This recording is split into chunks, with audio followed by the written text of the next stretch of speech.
pergunte. Meu nome é André, sou cervejeiro caseiro há 8 anos. Vim aqui em nome da WE responder algumas perguntas da campanha do Dia do Filósofo. Selecionei algumas perguntas que serão respondidas nesse vídeo e as demais serão respondidas no próximo vídeo. Qual a melhor maneira de armazenar o lúpulo após aberto? E quanto tempo ele dura depois de aberto? A melhor maneira de armazenar um lúpulo após aberto é dentro da própria embalagem. Fecha ela da melhor maneira possível e passa o plástico filme aqui. Deixa bem apertadinho e guarda na geladeira. Quanto antes usar de novo, melhor. Mas antes do próximo uso, abra o pacotinho, cheire o lúpulo. Se ele estiver em ótimas condições, perfeito, pode usar de novo. Ele vai perder um pouquinho do ácido alfa e dos aromas, mas vai ainda estar perfeito para o uso. Para o nosso paladar, existe alguma diferença entre a cerveja carbonatada na garrafa ou carbonatada no barril? Sim, existe. Talvez algumas pessoas não percebam, mas ela existe. 3 exemplos de açúcares: o de cana, high maltose, e o açúcar de beterraba, o candy syrup. Todos os 3 vão influenciar de certa maneira no sabor dessa cerveja. Alguns são mais neutros, outros têm um sabor um pouco mais pronunciado. Por exemplo, o açúcar mascavo. Eles vão alterar o perfil da cerveja. Os açúcares mais intensos, eles vão mudar o sabor da cerveja, mas todos vão alterar o teor de álcool. Então isso na nossa boca dá uma mudança de percepção. Uma dica ou uma experiência que vocês podem fazer: meio lote engarrafa e faça o priming. A outra metade põe no barril e carbonata artificialmente. Mature, experimentem as 2 cervejas e percebe por ti mesmo a diferença entre elas. Ou seja, tem que treinar. Então, treinem! Qual a carbonatação ideal para uma American IPA? Uma American IPA tem que variar entre 2,4 e 2,9 volumes de CO2. Se vocês quiserem participar de algum concurso, o ideal é que a cerveja esteja dentro do estilo. Porém, o céu é o limite. Todo cervejeiro tem o seu gosto próprio. Então, carbonate a cerveja do teu jeito. Se quiser botar 2 volumes, ótimo. 3, tudo bem.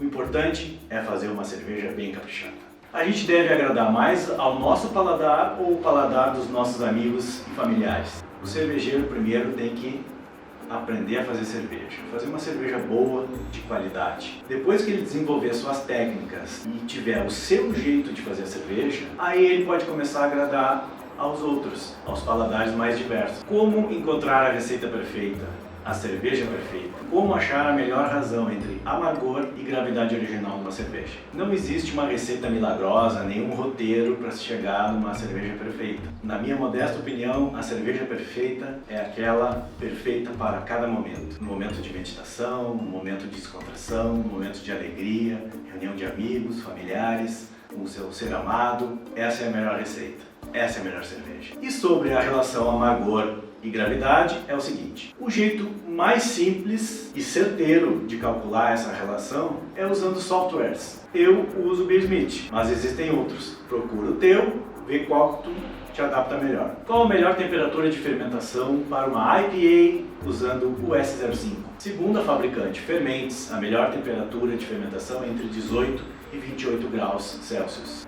Porém, para este que vos fala, a melhor temperatura de fermentação com o S05 é entre 19 e 20 graus. No último dia dá para dar uma subidinha de 2 graus, termina por aí. Essa é a minha opinião, mas podemos chegar a um consenso. Deixa nos comentários a tua opinião e a gente vai chegar a um consenso. Por que em um grande número de receitas manda usar casca de arroz se não tem casca de arroz à venda no mercado? Casca de arroz é usado em maltes que não tenham casca, a exemplo do malte de centeio, do malte de trigo. Eles fazem a função da casca que o malte de cevada tem. Mas como não tem casca de arroz no mercado, se o Brasil é um grande produtor? Pelo que eu vejo, uma quantidade boa, digamos assim, de pesticidas são usados na agricultura, e com arroz não é diferente. Então, o cervejeiro que preza pela qualidade do seu produto, que quer fazer aquela cerveja com qualidade, saborosa, para dividir com os seus, como é que ele vai botar pesticida no seu moço? Mas fica ideia para aquele produtor orgânico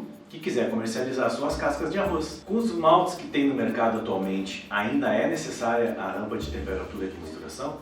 Sim ou não? Os maltes que existem atualmente no mercado, para os maltes atuais, a infusão simples resolve. Pode-se fazer uma infusão simples a 65 graus, por exemplo, sem mash out, inclusive. Porém, aqueles que querem fazer um estilo diferente ou que gostam das rampas de temperatura, porque seguem uma escola um pouco mais clássica, também não tem problema. O importante é fazer cerveja, e cerveja da boa. Qual a função do mash out? Inativar as enzimas para que o mosto mantenha o seu perfil. Sem mash out, as enzimas continuarão atuando, principalmente a beta-amilase, quebrando as cadeias de açúcares em cadeias menores.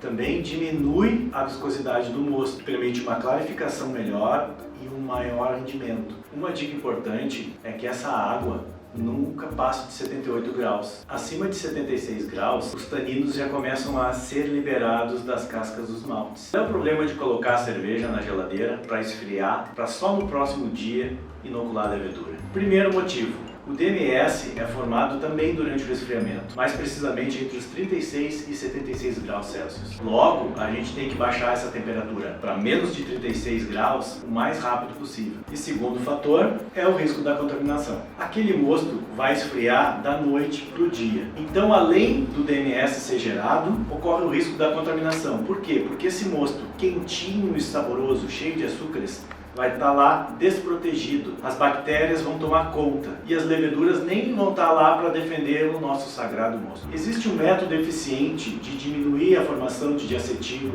durante o processo de fermentação de uma lager? 3 coisas são muito importantes na fermentação de uma lager. A temperatura correta de fermentação. Uma lager entre 6 e 12 graus Celsius. É muito importante fazer o descanso do diacetil. O que é isso? Durante a fermentação secundária, nas últimas 24 a 48 horas, se eleva a temperatura de fermentação entre 1 a 2 graus acima, que se faça o descanso do diacetil. Durante a fermentação secundária, nas últimas 24 a 48 horas, é bem importante elevar a temperatura de fermentação entre 1 a 2 graus acima. E por último, e não menos importante, uma boa maturação. O que seria uma boa maturação? Umas 4 semanas a uma temperatura bem baixa. Só cuida para não congelar o mosto. E qual seria essa faixa de temperatura? Entre 1 e 5 graus Celsius. Dry hopping. Qual a melhor hora e a temperatura para fazê-lo? Após a fermentação primária, é legal que se abaixe a temperatura do mosto para entre 10 e 14 graus. Uma vez o mosto estando nessa temperatura, aí então se adiciona o lúpulo. Se optar por usar o hop bag, o lúpulo fica no mosto por 3 a 5 dias. Mas se optar por colocar o lúpulo diretamente sobre o mosto, então este lúpulo também vai ficar de 3 a 5 dias. Porém, depois é necessário que se baixe a temperatura. Só então a temperatura baixa, o mosto vai decantar para o fundo do balde junto com a levedura. Resumindo, temperatura de 10 a 14 graus, 3 a 5 dias. Alterando os sais da água, é possível extrair mais aroma dos lúpulos sem dar mais amargor? As águas mais duras favorecem mais a percepção do lúpulo, enquanto que as águas mais neutras favorecem mais a percepção do malte. Geralmente no Brasil, a gente não precisa alterar a água, mas para que a gente não obtenha aquele amargor rasgado de lúpulo, interessante é usar variedades que a gente já conheça, assim como também adicioná-las no final da fervura e no whirlpool. Quando eu uso uma levedura seca, e existe perda de eficiência se eu não hidratá-la? Baita pergunta.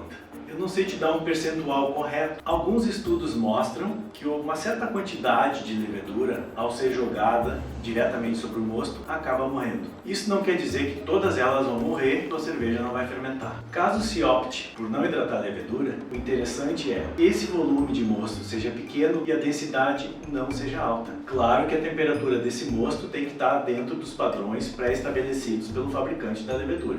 Mas afinal, para que hidratar a levedura antes? As leveduras liofilizadas já vêm secas, ou seja, sua célula está enrugadinha, como se fosse uma passa de uva. Ao colocá-las na água, elas se hidratam, recuperando a forma e o vigor que elas tinham quando foram empacotadas. Na água, a pressão osmótica sobre a célula é bem menor, ou seja, a hidratação vai ocorrer de maneira mais fácil e rápida. E ainda tem uma outra vantagem. Hidratando a levedura antes, tem condição de saber se ela está ou não ativa. Se jogar diretamente sobre o balde, só vai ter certeza disso tempo depois. E agora a última pergunta. Muito intrigante, por sinal. Cervejar ou não cervejar? Eis a questão. É lógico, né, pessoal? Cervejar Sempre! Se gostou do vídeo, curte e compartilha com teus amigos. Deixa aqui embaixo tuas perguntas para que a gente possa responder nos próximos vídeos. Um abraço, ótimas braçagens, boas degustações e até a próxima!